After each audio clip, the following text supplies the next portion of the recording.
درود پاک کی بے شمار فضائل و برکات ہیں۔ جناب صادق و امین صلی اللہ تعالی علیہ وسلم کا فرمان دل نشین ہے کہ جس نے مجھ پر ایک بار درود پاک پڑھا اللہ عز و جل اس پر 10 رحمتیں نازل فرماتا ہے، اور جو مجھ پر 10 مرتبہ درود پاک پڑھے اللہ عز و جل اس پر 100 رحمتیں نازل فرماتا ہے۔ اور آقا فرماتے جو مجھ پر 100 مرتبہ درود پاک پڑھے اللہ عز و جل اس کی دونوں آنکھوں کے درمیان لکھ دیتا ہے کہ یہ نفاق اور جہنم کی آگ سے آزاد ہے، اور اسے بروز قیامت شہداء کے ساتھ رکھے گا۔ 100 بار درود پاک پڑھنے میں کتنا وقت لگتا ہے، مگر انعام کتنا بڑا ہے کہ دونوں آنکھوں کے درمیان لکھ دیا جاتا ہے کہ یہ نفاق اور جہنم کی آگ سے آزاد ہے، اور بروز قیامت اسے شہداء کے ساتھ رکھا جائے گا۔ اللہ کریم ہم سب کو کثرت کے ساتھ درود پاک پڑھنے کی توفیق عطا فرمائے۔ آئیے مل کر محبت کے ساتھ باواز بلند درود پاک پڑھ لیں۔ صلو علی الحبیب صلی اللہ تعالی علی محمد صلی اللہ علیہ وسلم۔ ایک بڑا ہی عظیم و شان اسلام کی تاریخ کا بڑا عجیب و غریب واقعہ پہلے میں آپ کو سناتا ہوں۔ جب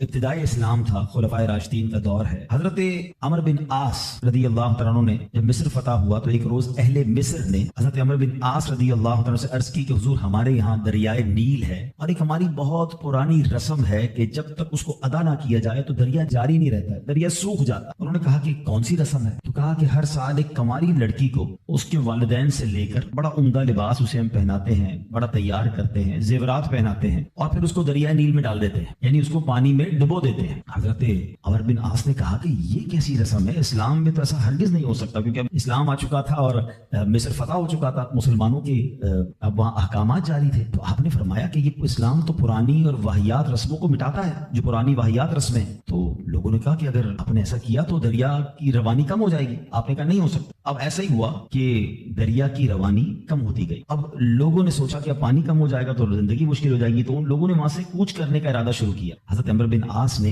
اب امیر المومنین حضرت عمر فاروق رضی اللہ تعالیٰ کو خط لکھا اور عرض کی حضور ایسا ایسا معاملہ ہے، اور لوگ ایسی بری رسم چلاتے تھے، میں نے وہ رسم کا منع کر دیا، اسلام ان رسموں کی اجازت نہیں دیتا، مگر حضور اب تو پانی بھی کم ہونے لگ گیا۔ اللہ